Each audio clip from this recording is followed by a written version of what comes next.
see. Do it down here. All right, everybody, let's grab a seat.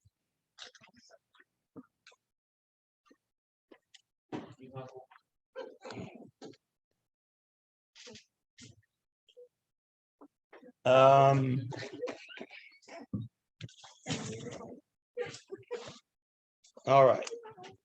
So we finished up the 8th step, really. Just go to page 76 in your book real quick.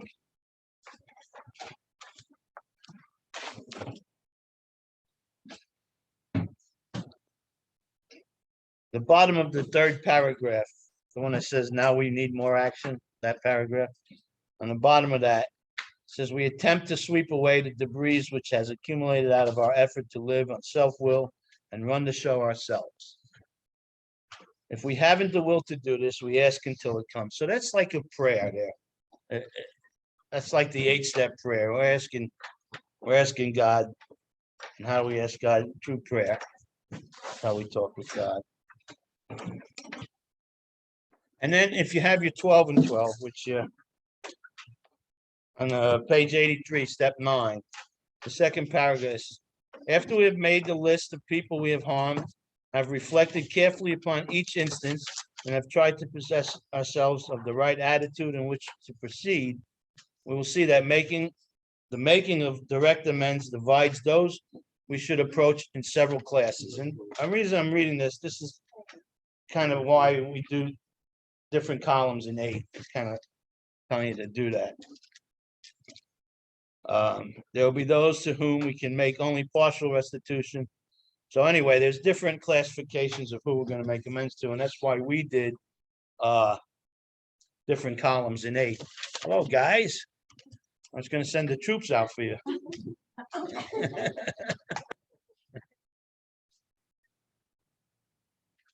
All right. So anybody have any questions on that? You guys mix 6, 7, and 8. Why not? You don't have any defects of character anyway, so that's okay. All right. So anybody got any questions on 8 that we need to go over?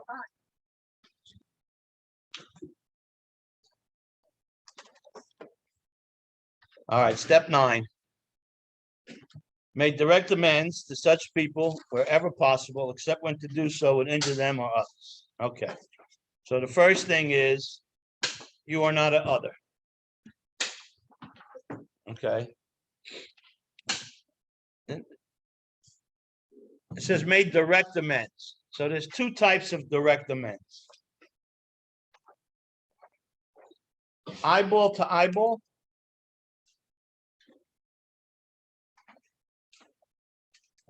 And equal restitution. Those are your 2 types of direct amends. And then notice it says, made direct amends to such people wherever possible. It doesn't say whenever possible.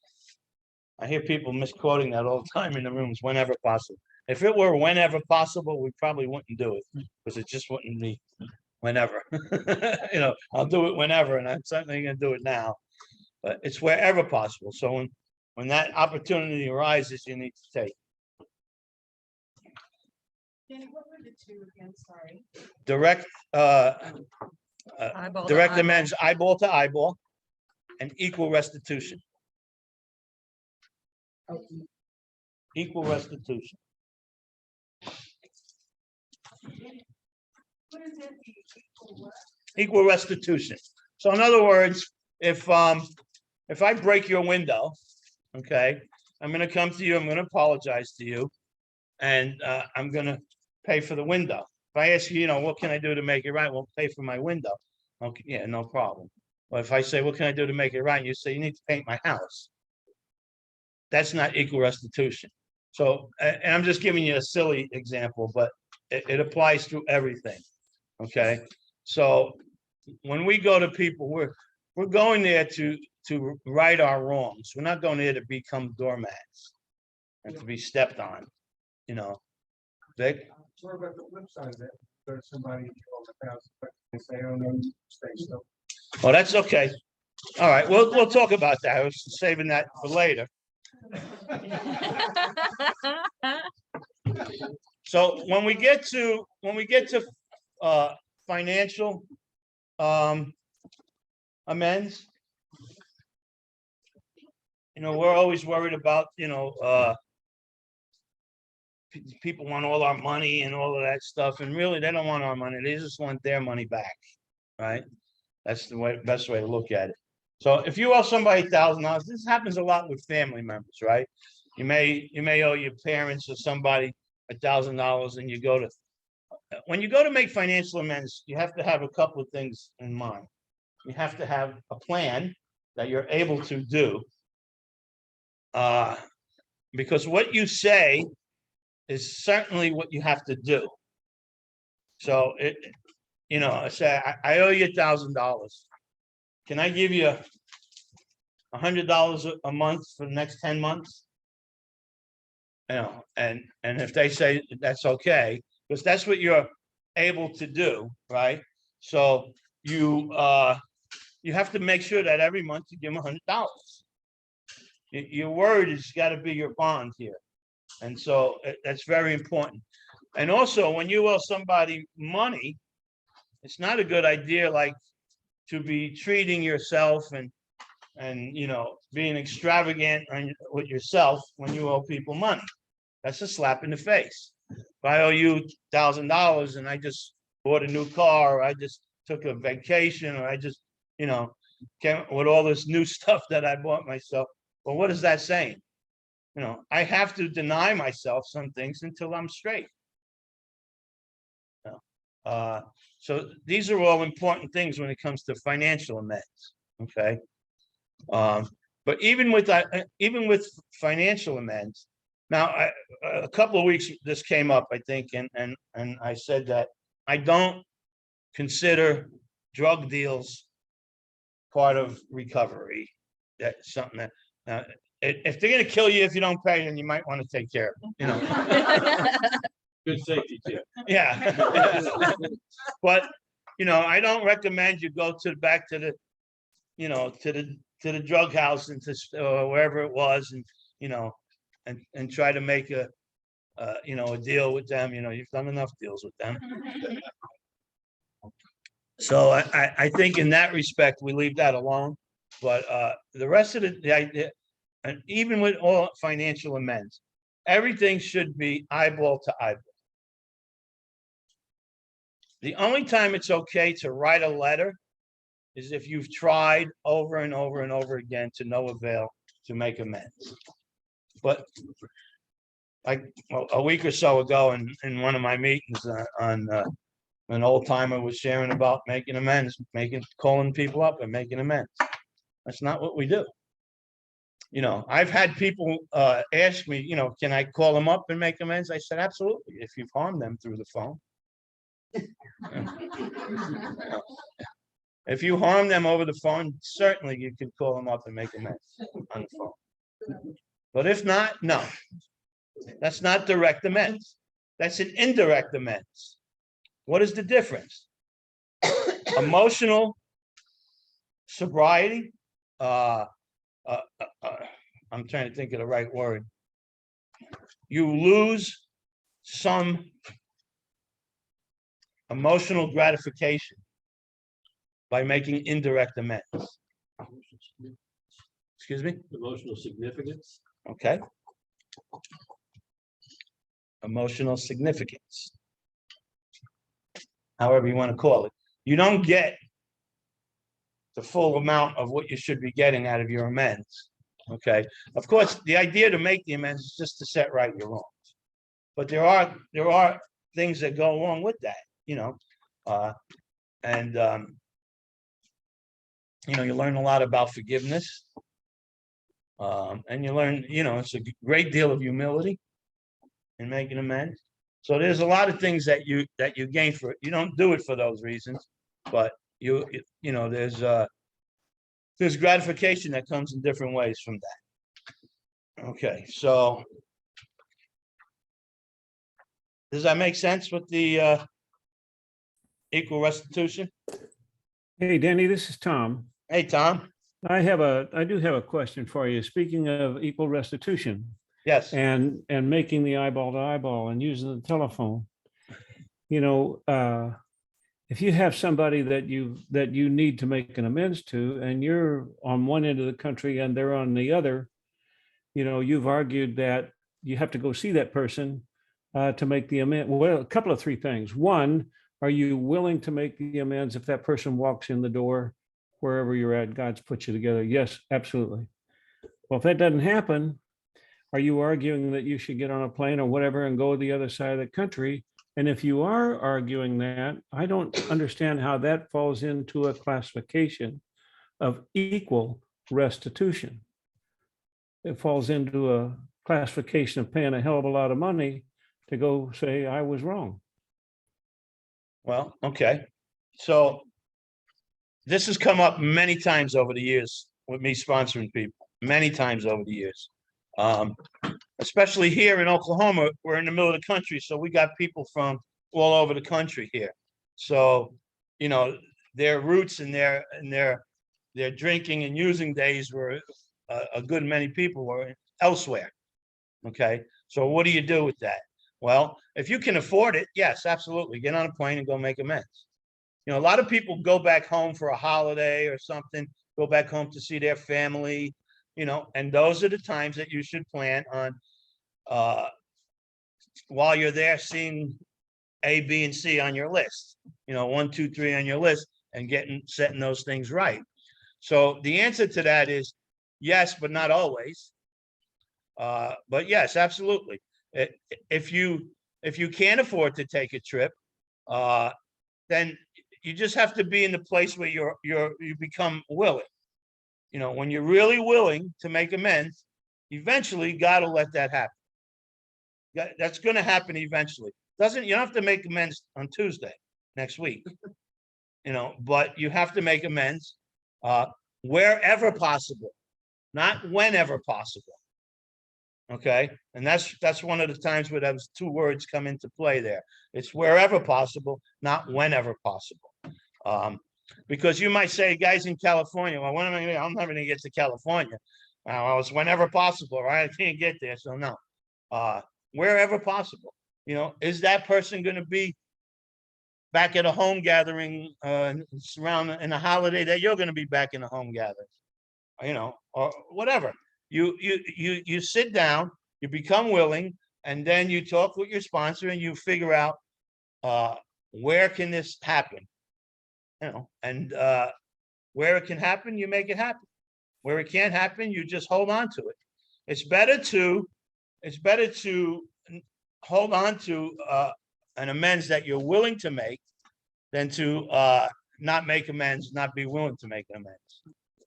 You know, so yeah, there's different things, Tom. But if you have the money, you know, if you can afford to jump on a plane and go somewhere, I would tell you to jump on a plane and go somewhere. Yes. Because these days we have technology, FaceTime, Like Zoom. Zoom. Oh, yeah, same thing with the phone. If you harm them on Zoom, certainly make amends. Why do you think that's so important? Because that's what it says, direct. Well, they didn't have Zoom or FaceTime. No, but they did have people that were not where they are at. They did have people. In fact, it was harder for them to get in touch with people. If like Dr. Bob was in Ohio, right? I'm sure he had people that he had to make amends to all over the country, right? And Bill was in New York and had to make amends to people in different parts of the country. So your idea is to make it harder on us, not easier. no, it's not. The idea is not to make it harder. The idea is to be able to look somebody in the eye and tell them what you did and apologize for your actions. That gives you the greatest benefit of the amends that you can get.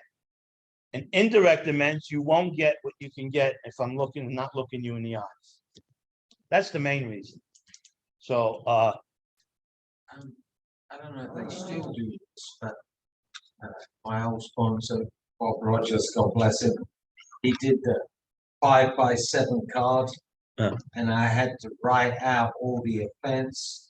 Yeah. And he said, if you want all the forgiveness, you got to write out all the offense. And on the financial, I don't know if it was me, but he would say, I'd say, well, let me just rustle up the money and I'll go square them away. And he'd say, no, you need to go do your amends and then you pay him $50 a week. I was like, what? Every week, Friday? And he was using it as a learning deal to help me humble myself. And every time I did it, I realized what I put myself in. And I said, that doesn't sound feasible. I should just do it my way. And, he said, oh, yes, a cocky little fuck like you. And he said, what are you going to do? Round up the $3,500 and say, there, shove that up you. You know, he was exactly right. I needed to learn. Yeah, I don't think there's anything wrong in saying it is the harder way to look somebody in the eye. It is hard. Oh, It it's- is, it- it is harder. Like, you don't wanna Yeah. make it, it is harder, but your question was, are we doing it to make it harder? well, it is harder that way. No, it is harder that way, without a doubt. Especially now in 2020. Yeah. Yeah. Well, But other people, It helps you grow. Absolutely. yeah, It's just a I don't different think- impact. I don't well, he think this said is, eye to eye, and so Yeah. FaceTime helps you be eye to eye. Yeah, but it's not emotional. Can Yeah. you reach out and poke the eye? Yeah. Yeah. eyeball to eyeball, direct amends. So- You said the right word, integrity. You get more integrity for yourself, and the other person sees integrity. Don't do better. Agreed. Yeah. Agreed. Yeah, there's a Yeah, disconnect. it is harder though. Yeah. But we're not making you do it because it's harder. Oh, no, Yeah. I'm of the camp of that's the right thing to do. Yeah. I'm just for the newcomer. But Yeah. let me back up. I'm still percolating on this. It's, For the it's, person in that your, wants in to your work. position, it's better to hold on and not make that amend. Let's say I got a buddy in California. Uh-huh. No family, there's chances of any us getting back together are zero, or you're saying it's better to not reach out to him and say, I need to talk to you. You're It gonna have to go over the phone?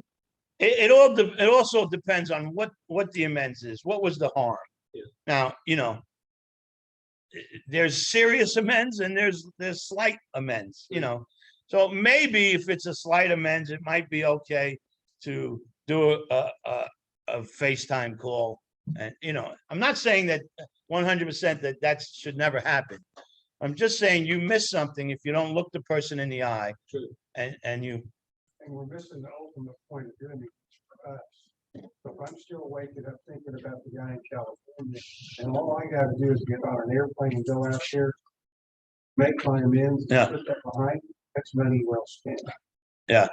Freedom. here, I'll tell you what, go to page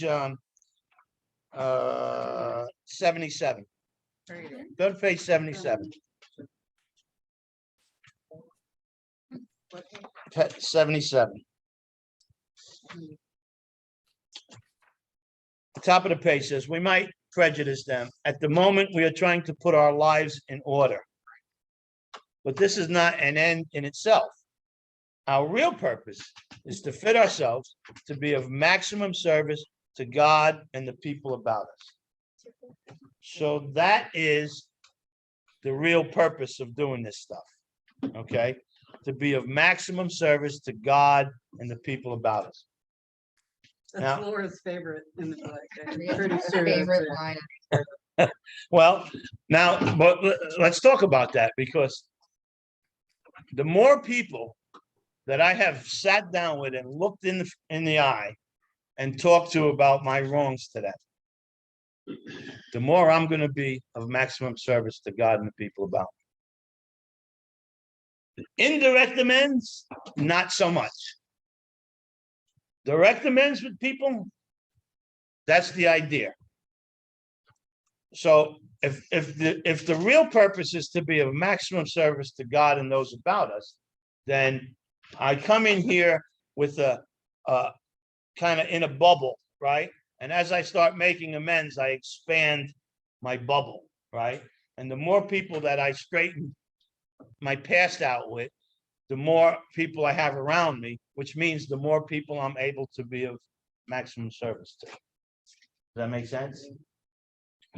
So that's the idea to this here. So yes, there's all different types of scenarios that play into this amends thing.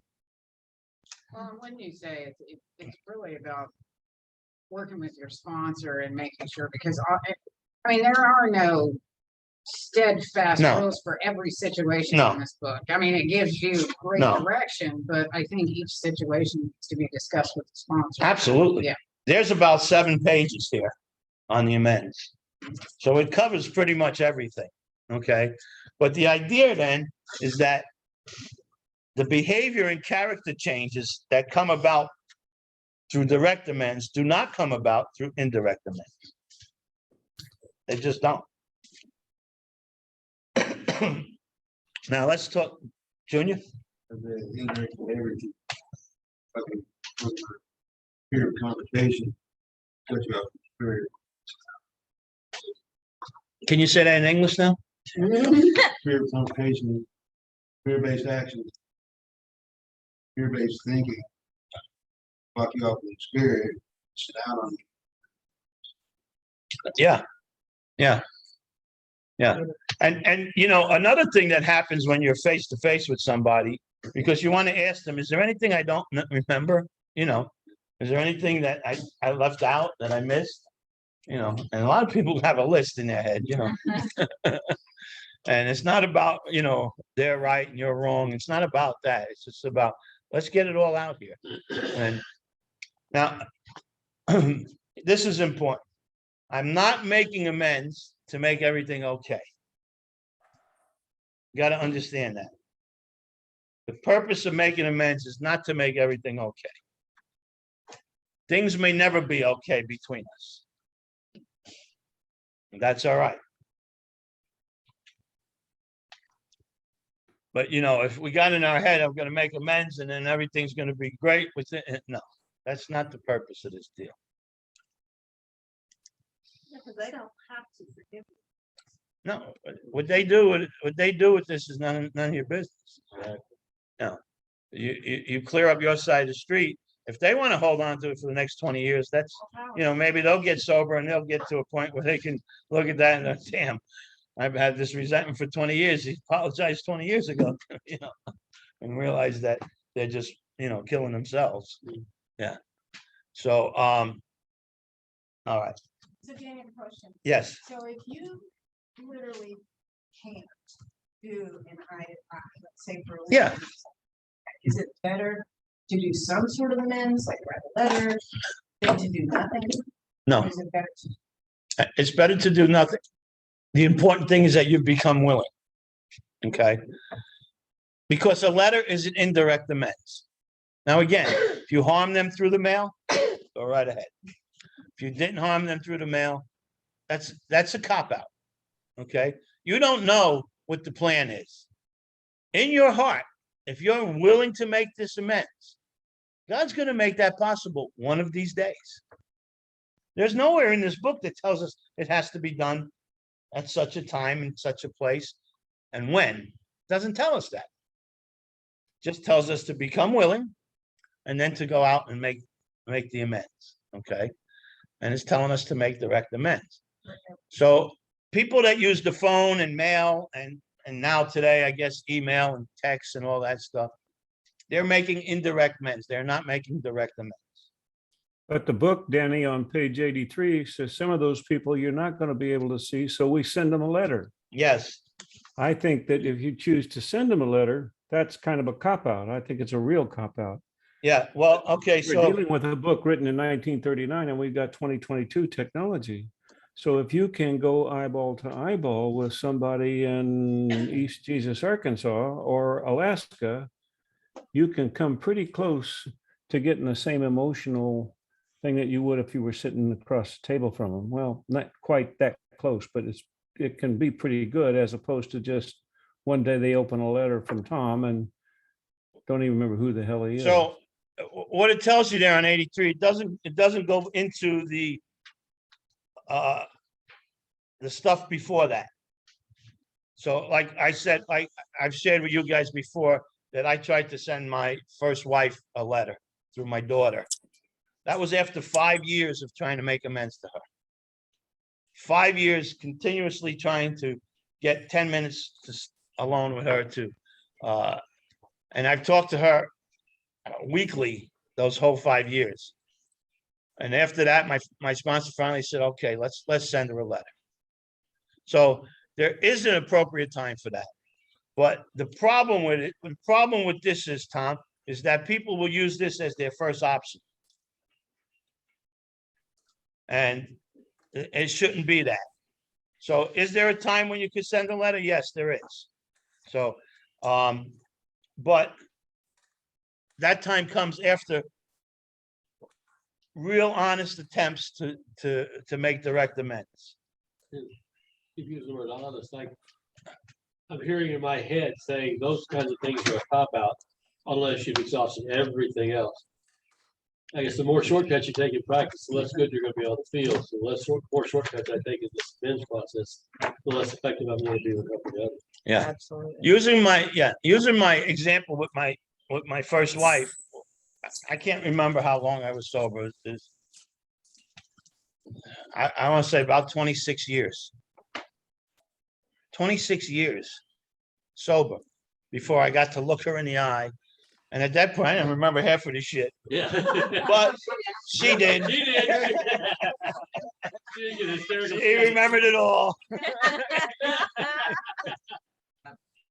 You made the statement, God will make it possible. Yes. That happened to me. Yeah. I was at a place down Northwest Expressway in Ace Hardware that I wasn't supposed to be at that day. And I'm sitting in my truck and my childhood sweethearts, nice parents walked in front of the truck. I was like, there's my amends. I'd been home several times, but I didn't look them up. They were too far and all that stuff. And at first I just backed the truck up and parked it somewhere else. But I was praying and I finally went in there. And we did the amends outside Baskin Robbins because it was shut on Northwest Expressway. So God did for me what I couldn't do for myself once again. Yeah.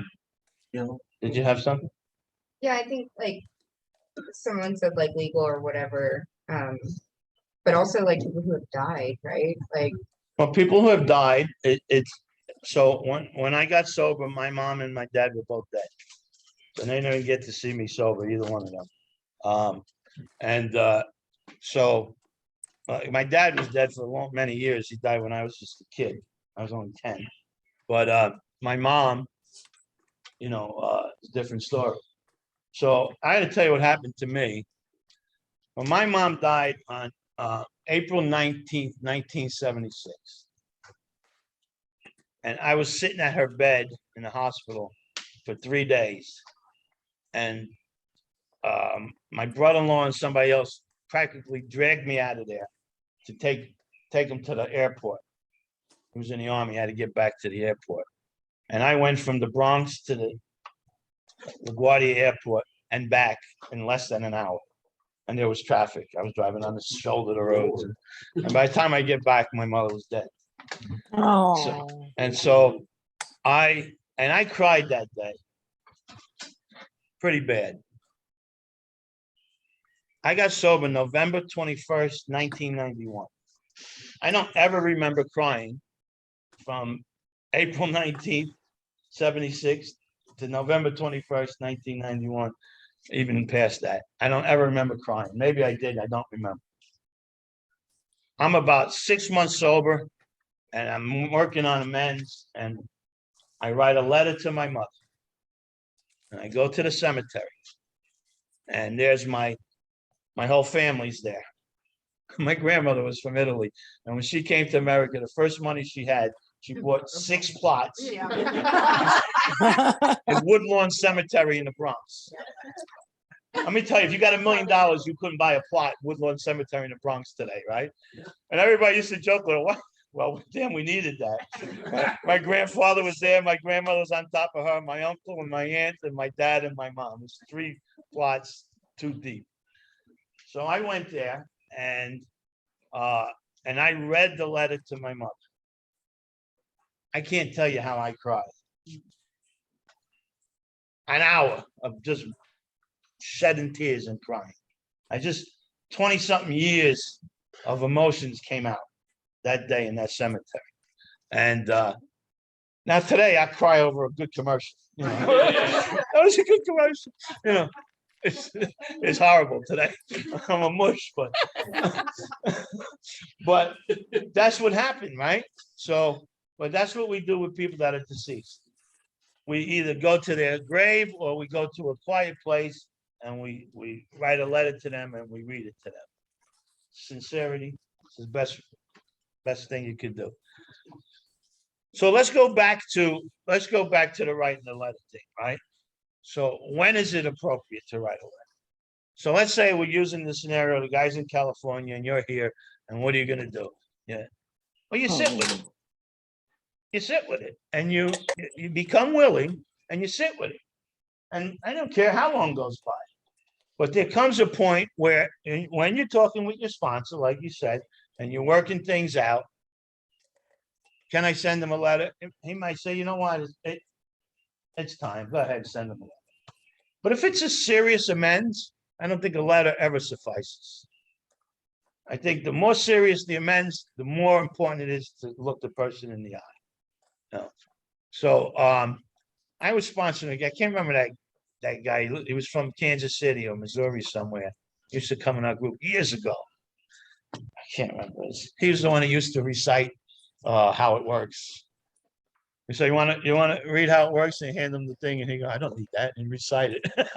You know what I'm talking about? Yes. Yeah. Yeah. So I was sponsoring him, and he had some issues in Kansas City that he needed to make amends to. And he was trying to tell me that he couldn't go there because it's in Kansas City. I said, you can't go to Kansas City. That's not far, right? How far is that? I said, well, let's go Friday. I'll go with you. He didn't want to go. He didn't want to go. So, you know, of course, I didn't sponsor him after that. And I think he just sent a letter. So did he get what he could have got out of that? Absolutely not. Absolutely not. Well, we could have gotten a car. I don't know how long it takes to drive to Kansas City, but we would have got there pretty quick. For you, 45 minutes. 45 minutes. That's it. Yeah. So, yeah. So what it says here on 83 is that some people cannot be seen. We send them an honest letter. I don't think you should be the one that decides who cannot be seen.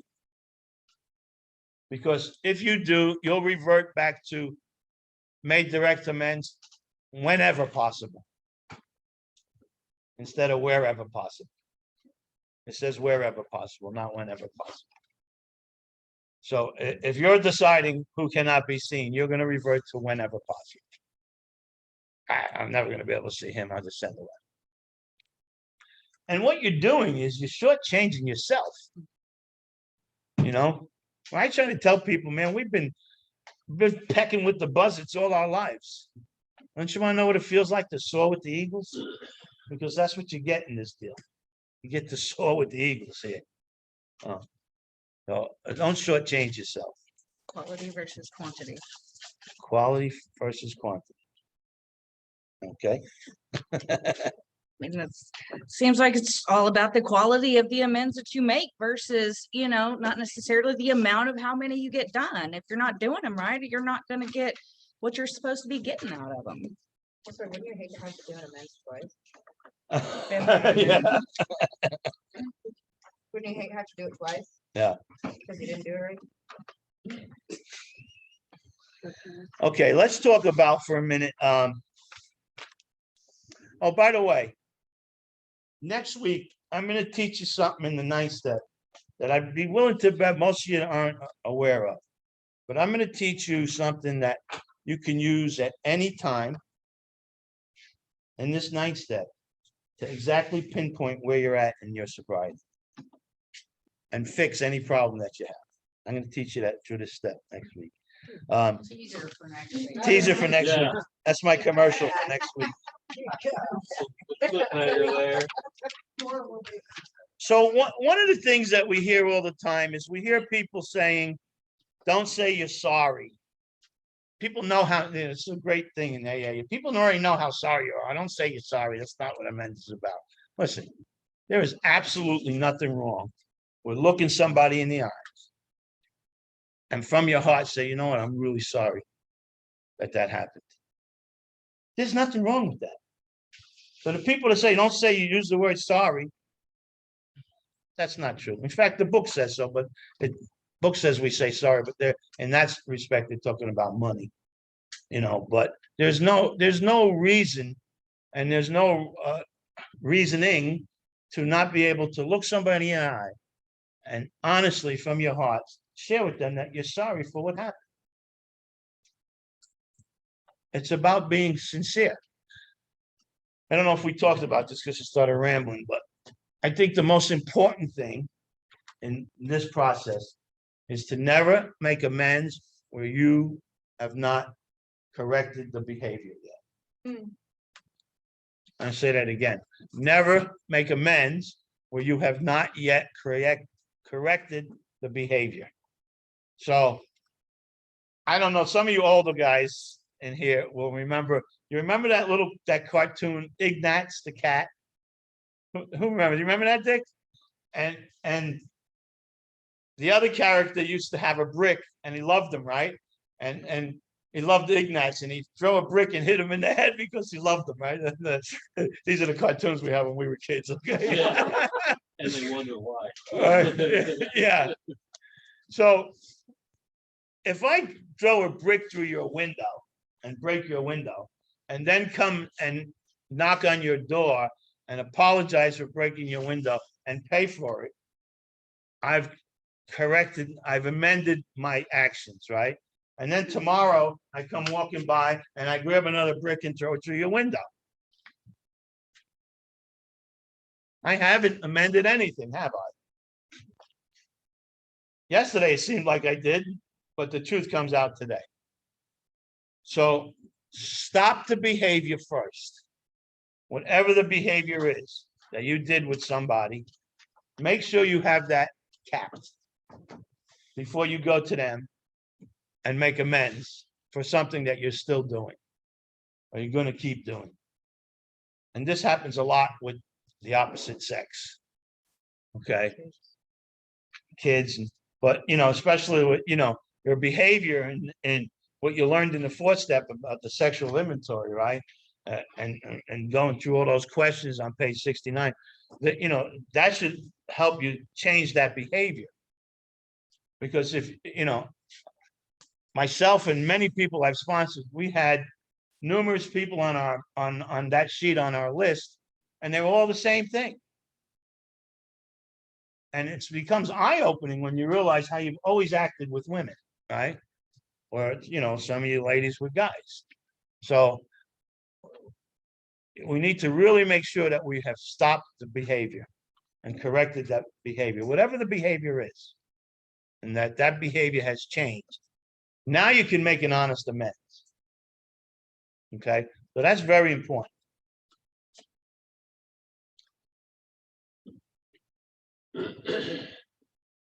And this is definitely an action step. Okay, so let's go back to page 77.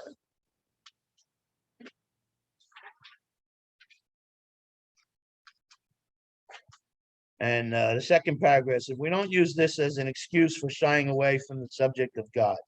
When it will serve any good purpose, we are willing to announce our convictions with tact and common sense. The question of how to approach the man we hated will arise. Oh, before this, it talked about going to somebody who's still smarting from our things. It's not a good idea, right?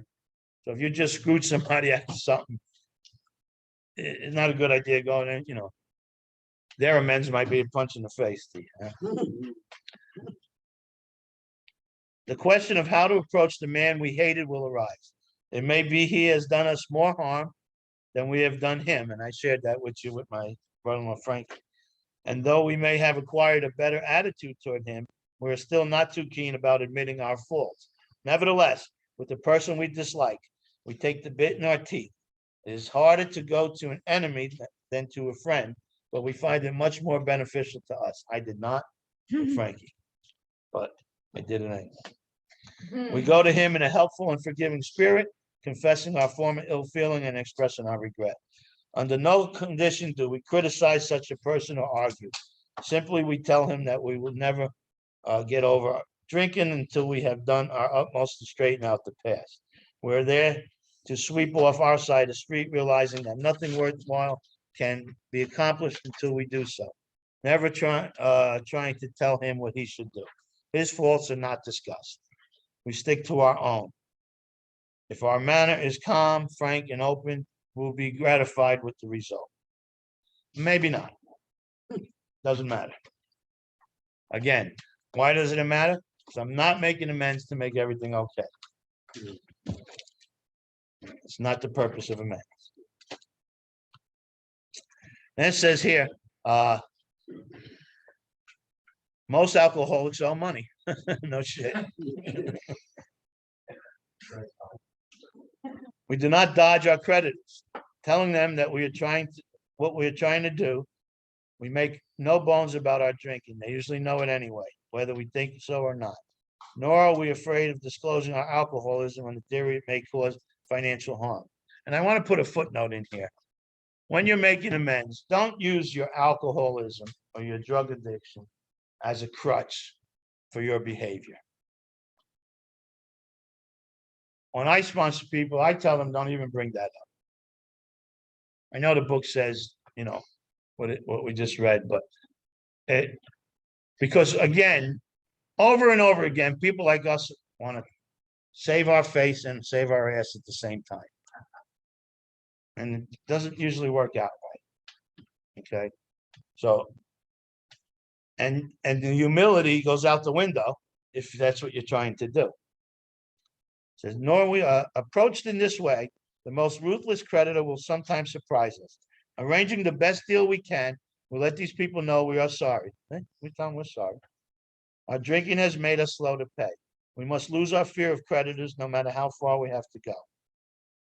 For we are liable to drink if we are afraid to face them.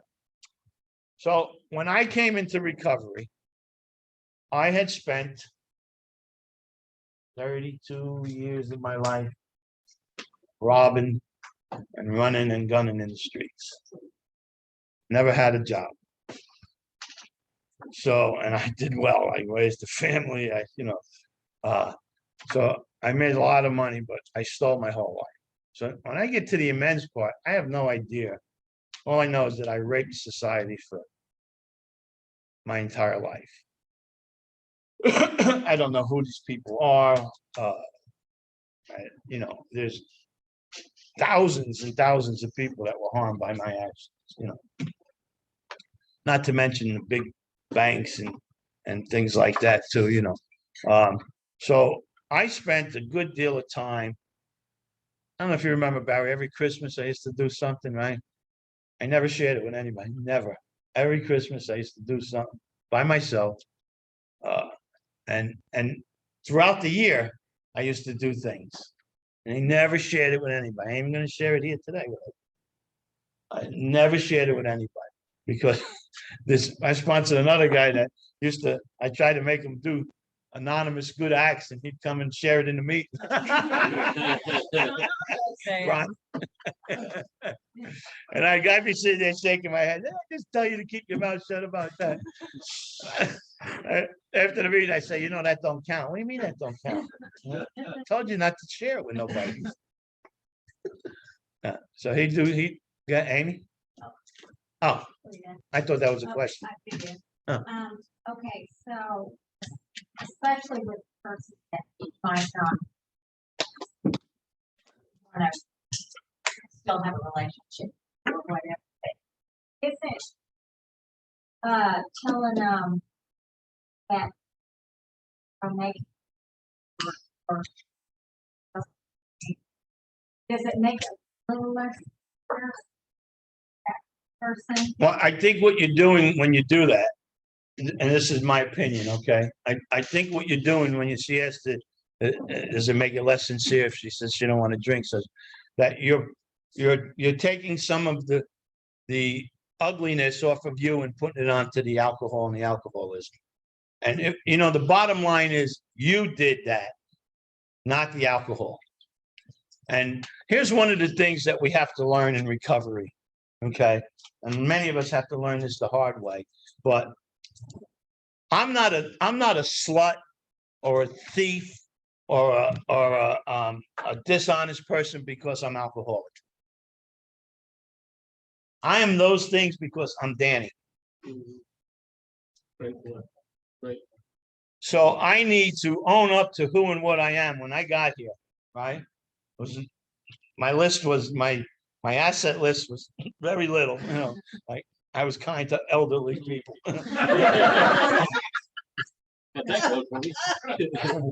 And then my defect list was, you know, long, right? So that's why I said we don't inventory our good stuff. Remember we talked about that?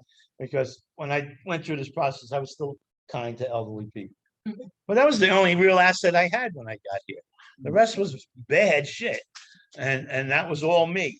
It wasn't because I was a drug addict or an alcoholic. It was because I'm Danny. And I had to relearn how to live life differently. That's what the steps are about. That's what the steps do.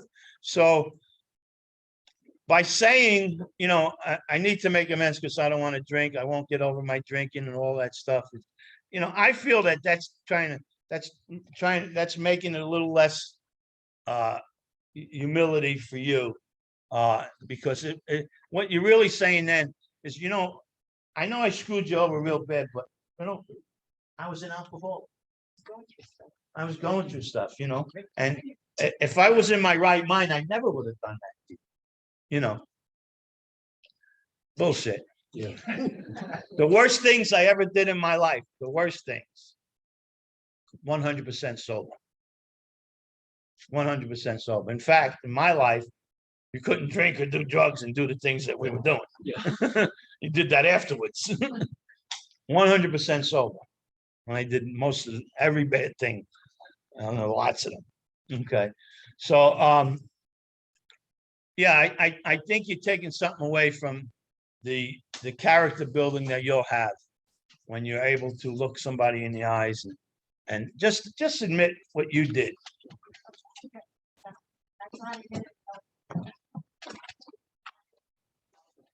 That we what?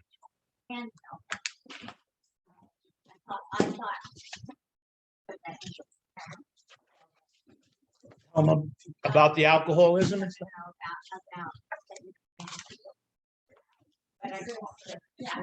Yeah, you tell them you're making amends. You could tell them that you're trying to change your life, you know, and that, you know, listen, I need to make amends to you. I know I've wronged you. You know, this is what I know that I did to you. And when you're done, you know, is there anything that I missed? And, you know, I'm trying to change my life and I don't want to live like that no more. What I'm saying is leave out the alcohol and the drugs. Don't use that as a crutch for what you did. I live the same kind of lifestyle as you did. The other big city. I did everything because I was selfish and self-centered. I found out. Yeah. Yeah. Not because you're alcoholic. Yeah. Yeah. So anybody got any questions on that? Hey, Tom Adams. Does that make Yes, sir. the letter thing? Does that make any more sense to you? Oh, it makes a lot of sense. I think we're in total agreement, Danny. For me, the whole deal is I need to make the amends. You have taught me that where it's difficult from a time or a geography standpoint, that I have to become willing to make that amends when God puts us together. Well, that's absolutely the case. Yeah. But the idea of going someplace just to make that amends when there are other ways to accomplish it, I totally agree with you on the letter too. Quite honestly, I've had some situations, one of them you know about, where I'd written a letter. And as it turns out, the person that received the letter wasn't even remotely the person that should have received it. That's an hour's worth of a different story. Yeah, But, now you owe but- amends for trying to make an amends. Yeah, yeah, you bet. But the person who should have received it is still in a situation that geographically I can't get there. Yet, having said that, that person was to walk into the room someplace where I'm at, I would find a way to, like you did, say, Yeah. can we spend a minute or two together if it is the appropriate time? I Yeah. wouldn't do it like you. So yeah, you tremendously helped me. Thank you so much. yeah, yeah, and that's fine. You know, it's fine that you haven't made amends, you know. I remember my first year sober, I was at a speaker meeting. I don't have any idea how long the speaker was sober, but I remember that oh no, I remember what it was. The guy was picking up his 25-year chip and he was sharing that he just finished make amends to everybody on his list. And I was about a year sober and I'm thinking, damn, it took him that long? And mine was even longer than that. I didn't know it at the time, though. Yeah, so it's So I have a yes, question. So, you know, one of the things for me is not forcing it on, you know, the amends. So you talked about your ex-wife and that you would ask her repeatedly 5 years. But, you know, I used to hear in the meetings all the time, and maybe it's my perception, but it was like, you have to do these amends or you're gonna drink, you're gonna die if you don't, and all this. And it almost kind of gave the impression that you needed to hunt them down, you needed to grab them, put them in a chair, tie them there and make the amends. And so, you know, I don't believe we should force ourselves on people if they don't want. no, that would be old behavior, wouldn't Yeah. it? So there we go. There we are going to make amends for our behavior by doing old behavior in the process. Yeah, it's kind of what we talked about a couple of weeks ago, that we don't put ourselves, somebody said it here, we put ourselves on the list. I went, no, we don't. And usually we'll put ourselves on top of the list, you know, right? I've screwed everybody around so bad. I fucked everybody over terribly. And here I am now, my selfish ass. I put me on top of the list. You know, I need to make amends to me first, so I can make amends to the world. No, you don't. You selfish son of a bitch. So with your ex-wife, you brought up the subject repeatedly. Over all those years, the first 5 years, we would talk at least once a week on the phone, maybe sometimes more, 2 or 3 times in a week. And every time we talked on the phone, I said, when are you gonna give me 10 minutes to sit down with you? Yeah. She'd go, never. But you kept trying, but not in a forceful way. No, Right, No. okay. no. 2 times I could have nailed her in the corner. It was both of my daughter's weddings. I could have grabbed it. I wouldn't even think of doing that, you know.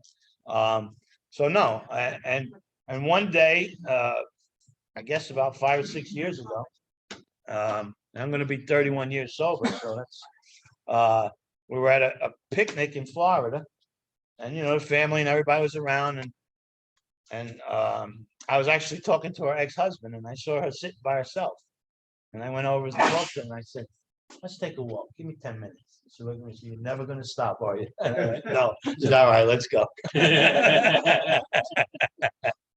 26 years sober. I finally made amends, right? But if it wasn't your wife, ex-wife, you wouldn't have pursued it like that. I would have still pursued. If somebody's on my list, I'm Yeah. going to still pursue it.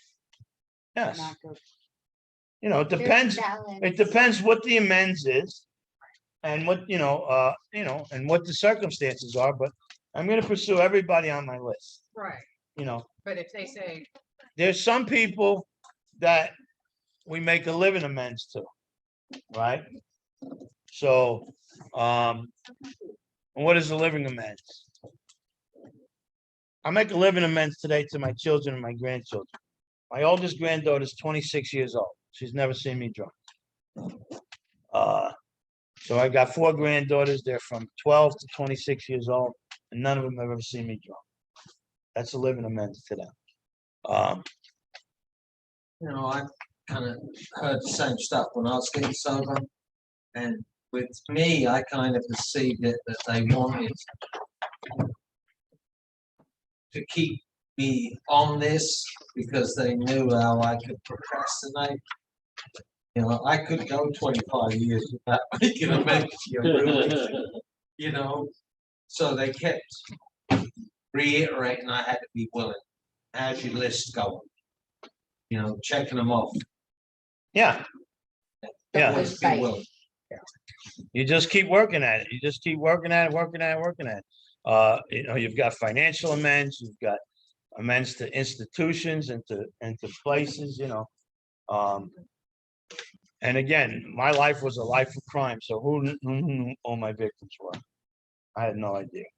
So I lived a life that I made. I made amends anonymously to different things along the way on a regular basis for years, probably 10, 12 years. I was throwing money out. And if I lived to be 100 and I kept doing it and never stopped, I wouldn't even get even. That's how much money I stole. Yes, why would you say that you were making a living amends to your grandchildren that never saw you during your active alcohol? You meant to his children. Well, to my children and my grandchildren, I know, but why to your grandchildren? because You- it's, You're just living a new life. yes, It's not, no, but I consider that a living amends. I'm living a way that I'm not gonna cause you no harm. Yeah, yeah, the best thing I could do to my kids who went through that shit was to not put their kids through that shit. So I'm gonna live a life that's gonna be, my grandchildren are different, you know? When I first got sober, and my kids, my daughters and I, we have a great relationship, always did. But when I first got sober, like, they weren't too keen about leaving their kids with me. You know, they loved me, they wanted me to see with them, be with them, but they was scared about, you know, leaving their kids with me. Now, they just dump them on me now. But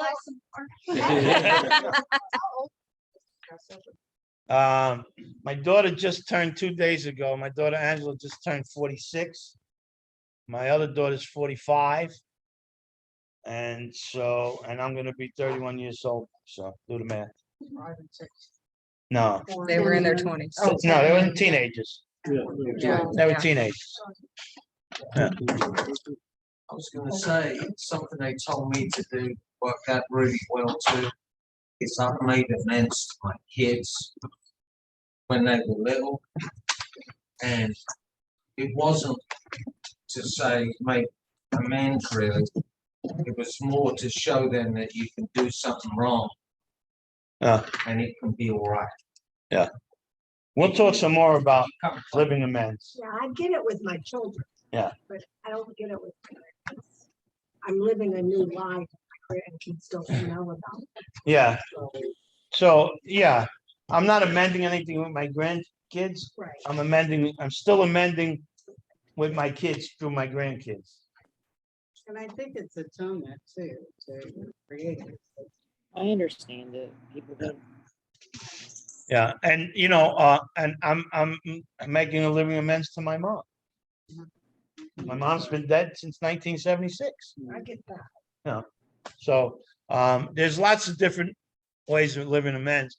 All these people that were victims of mine, that I didn't know who they were, though I tried to do the right thing to similar kind of places and things like that. Me living this way today is a living amends to my victims. All right, we'll pick this up next week. Interesting stuff. Thanks, guys. Thank you, Danny. Thanks, Danny. Thank you, Thanks, Danny. guys. Good night. Thanks, Danny. I appreciate Good it. meeting. All righty. Thanks, Danny. All right, see you guys. I figured out how to put my name on the thingy. Yay! me.